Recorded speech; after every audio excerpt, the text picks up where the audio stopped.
Good morning Pilipinas, good morning Negros, good morning Bacolod, good morning world. Welcome sa Kapawa Diyos nun nga kaalam kag solusyon sa tagsa ka sitwasyon. Kaupod ninyo si Pastor Ray Jimenez sa sining tupiko, Let God Be Involved. Magapangamuyo kitanay. Amay nga langit nun, nagapasalamat kami. Nga ikaw ang Diyos namon nga handa maghimuno, handa apin, handa Ginoo mag-ayo, handa magluwas, handa sa anuman nga mga bagay nga amon ipangabay kag pangayoon sa imo. Thank you Lord that sa sininga programa, Lord, kaupod ka namon sa pagsulbar sa mga sirkumstansya nga Lord, labaw pa sa amon masarangan, labaw pa sa matungkad sa amon kaalam. We thank you Lord. We ask the wisdom and the empowerment of your Holy Spirit. We ask, Lord God, Lord, ang kaalam sa imong pulong magagabay sa amon sa siniginoo pagtuon. We thank you, we bless you. In Jesus' name we pray. Everybody say amen. So, let God be involved. Sa aton kabuhi kanami nga may pagbinuligay, no? Involve ang magpamilya sa pagsulbar sang problema sa isa ka miyembro sa panimalay. Kanami nga may apyan kita nga pakita kag pabatsyag sang ilang willingness to be involved sa aton nga mga sirkumstansya sa kabuhi. Malaka nga may ara kita mga apyan nga madalaganan, mapangayuan sang advice, mapangayuan sang bulig sa pagpangamuyo. But we thank the Lord nga ang Ginoo, He is our ever-present help. He is our refuge and strength, our ever-present help in times of need, that we can come with confidence and boldness before His throne of grace to find help, to find grace to help us in times of our difficult circumstances, in needs, urgency, nga mga ginapangatuban natin. This morning, pagatalakayan natin ng mensahe, let God be involved. Why not? Gina-involve natin ng mga professionals, mga psychiatrists, doctors. We want them to be involved. That's why nagpa-check up kita. We want to involve ang mga financial analyst, economist, no? Sa pagsulbar sa mga problema parti pinansyal, no? Paano gastuhon, paano padamuon ang kwarta, and inalimitado ang ilang mahimo based sa ilang profession kag expertise. But salamat, no, nga ang Ginoo, He is expert in every respect, no. Eksperto ang aton Ginoo labi na gid sa problema sa relasyon, problema mga kauturan sa physical health, problema mga utod parte sa mga kabudlayan nga sulit-sulit present sa ila kaugalingon sa aton. We thank the Lord that God is always there to help us. Anuman ang ginakinahanglan naton, as long as we come to Him, as long as we acknowledge our weaknesses and desire sa bulig sa atong Ginoo. Hindi kita magahalin sa presensya sa Ginoo nga way sang unod ang aton mga kamot. Why not? Nga dapat i-involve ang Ginoo. In James chapter 4 verse 13 to 16 in the Passion Translation, listen, those of you who are boasting today or tomorrow will go to another city and spend some time and go into business and make heaps of profit. But you don't have a clue what tomorrow may bring, for your fleeting life is but a warm breath of air that is visible in the cold only for a moment and then vanishes.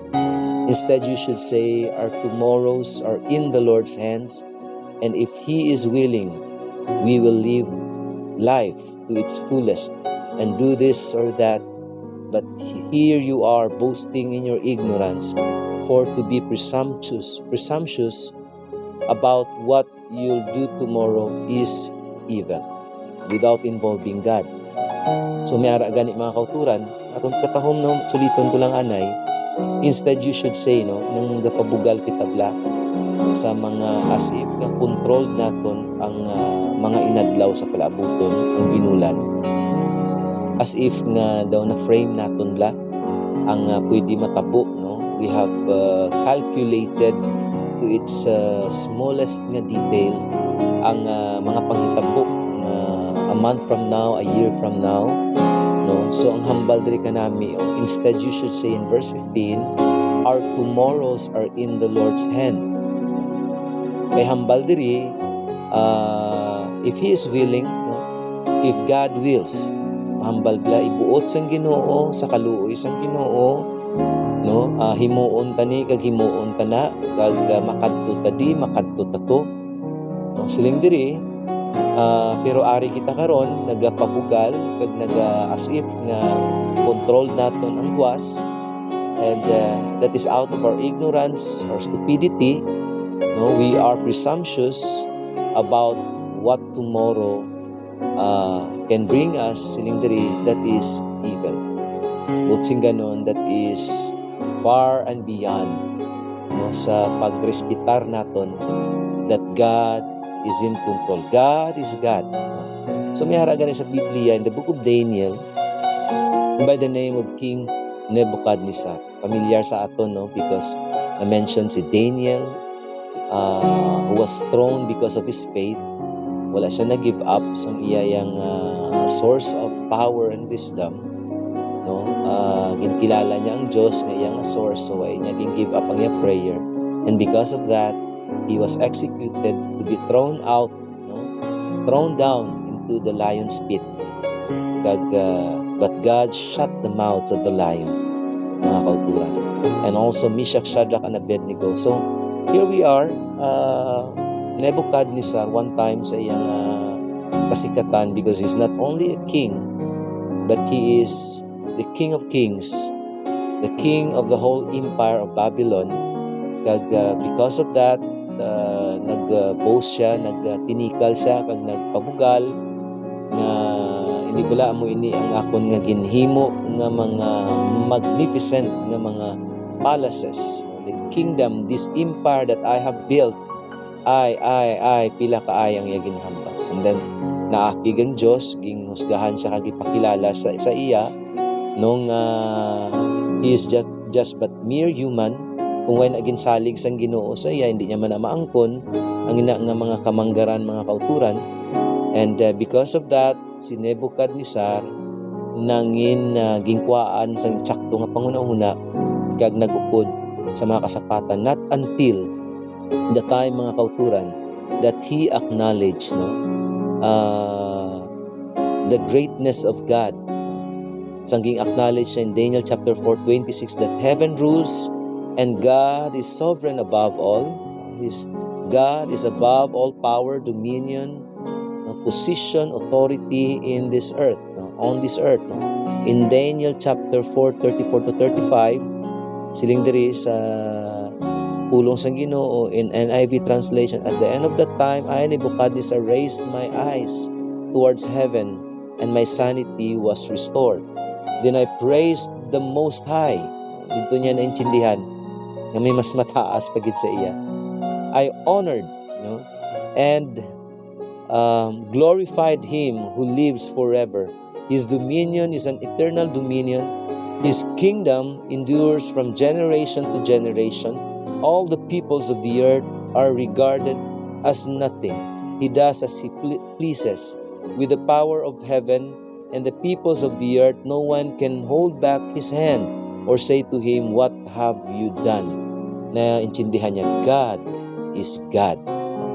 And God is above all. Let us not forget God's divine attributes, that God is omnipotent.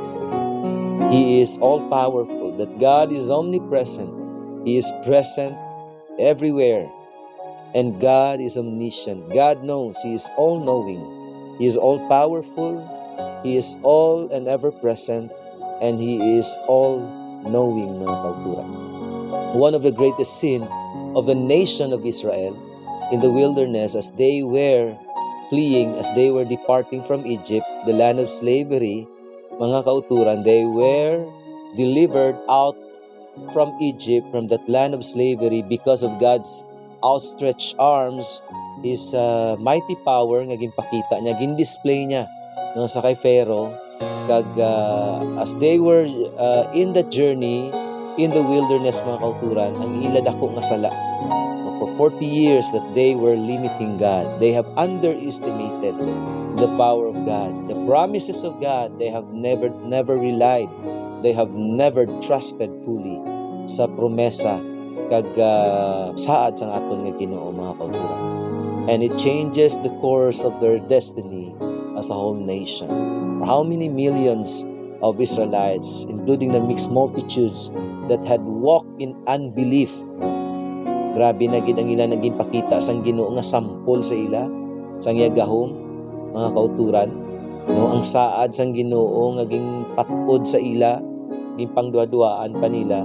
And all of them died one by one in the wilderness because they have limited the Holy One of Israel. They have underestimated the one, the Most High God, the omnipotent, the omnipresent, the omniscient God, the Almighty God, mga kauturan. So their destiny was changed. Why gid sa may nakasulod sila magluwas sa kay Joshua kag kay Caleb, men of faith, men who had relied on the integrity of God's promises, mga kauturan. So, I would like to leave you with these 3 thoughts to remember about mga kauturan. Let God be involved sa aton kabuhi. Why not? Number 1, let God be involved over things we cannot control.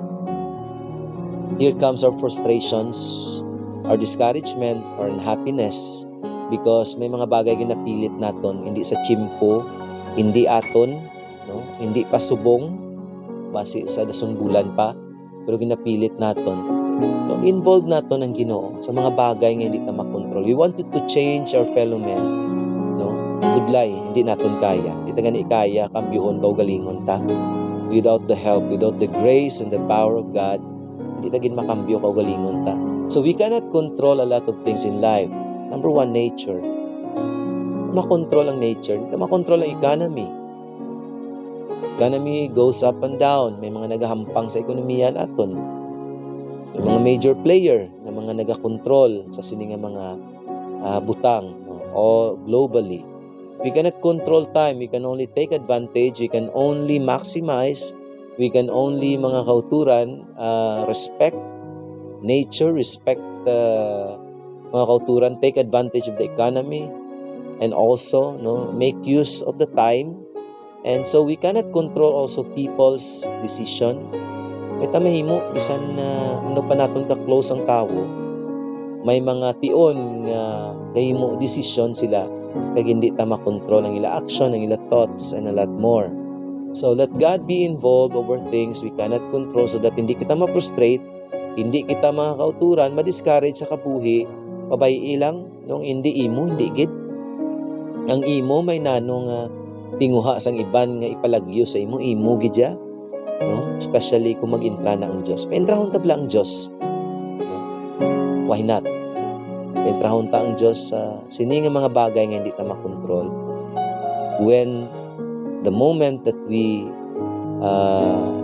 involve God sa sini nga mga sitwasyon, mga kauturan, we are at peace because we know who's in control. Kantab lang, because He lives, I can face tomorrow. Because He lives, all fear is gone. Because I know He holds the future and life is worth the living just because He lives. Excuse me. Number 2, the more we involve God, the less worry we have. Amen. In 1 Peter chapter 5 verse 7, casting the whole of your care, all your anxieties, all your worries and all your concerns once and for all on Him, for He cares for you affectionately and cares about you watchfully, mga kauturan. So, dapat kung involved natin ang Ginoo sa aton nga mga sitwasyon, the less worry we will have. In Psalms 52 verse 2 to 3, ambal diri sa pulong sang Ginoo in the Message translation, open your ears, God, to my prayer. Don't pretend you don't hear me knocking. Come close and whisper your answer. I really need you.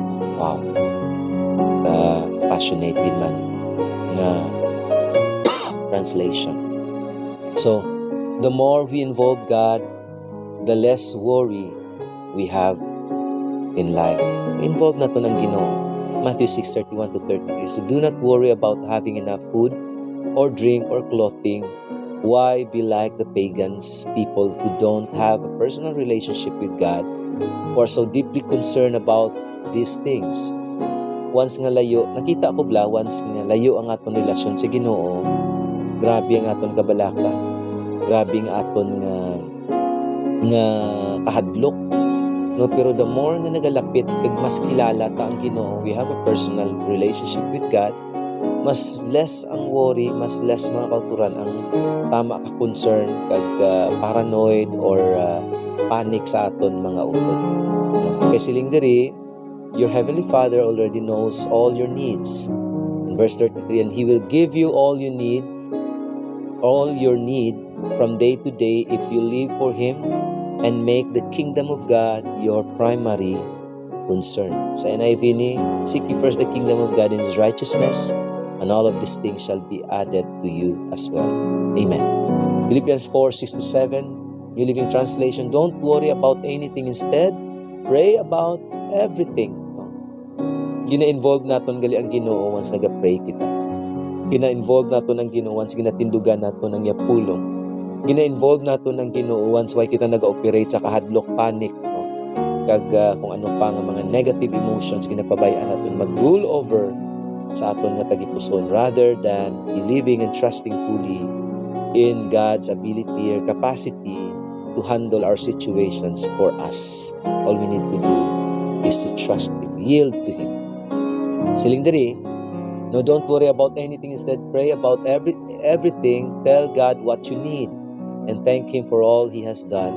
If you do this, you will experience God's peace, which is far more wonderful than the human mind can understand. His peace will guard your hearts and minds as you live in Christ Jesus. Katahom, may pagidait. God is sovereign and He is a God of surprises. Once we allow God to intervene, once we involve God, mga kauturan, ang Ginoo, ipakita niya ang iya pagka-in control, all-powerful. He is above all and He is a God who is very, very much willing, and He is delighted to bring a lot of surprises in and through your life, mga kauturan.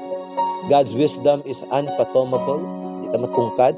His ways are unpredictable, His power is immeasurable, and His love is so wonderful. Isaiah 55 verse 9-10, for just as the heavens are higher than the earth, so are my ways higher than your ways, and my thoughts higher than your thoughts. The rain and snow come down from heaven and stay on the ground to water the earth. They cause the grain to grow, producing seed for the farmer and bread for the hungry. We need to understand this, my dear friends. We are nothing without God, yes. So, let us involve God in everything we do. Number 3, when God is involved, the outcome is secured. Amen. Dapat malanggid naton gali i-involve ang Ginoo para siguristaman kita mo, para sigurado ang aton nga buwas damlag. Proverbs 3:5-6, New Living Translation, trust in the Lord with all your heart. Do not depend on your own understanding. Seek His will in all you do, and He will direct your paths. Wow! Kung aton lang gali i-involve. Paano tayo involve ang Ginoo? Saligan ta lang siya Pangamuyo ta tindugan tang iya pulong, no? Kag saligan ta siya sa anuman nga ginahimo naton, dipindiran ta siya. That's how we involve God, no? Pangitaon ta siya, seek His will. Pangitaon tang iya, unahon ta handumon tang iya kabubuton, kay iya pagatuytuyan ang aton mga tiil sa dalanon sang kabuhi kag dalanon sang kauswagan or success, mga kauturan.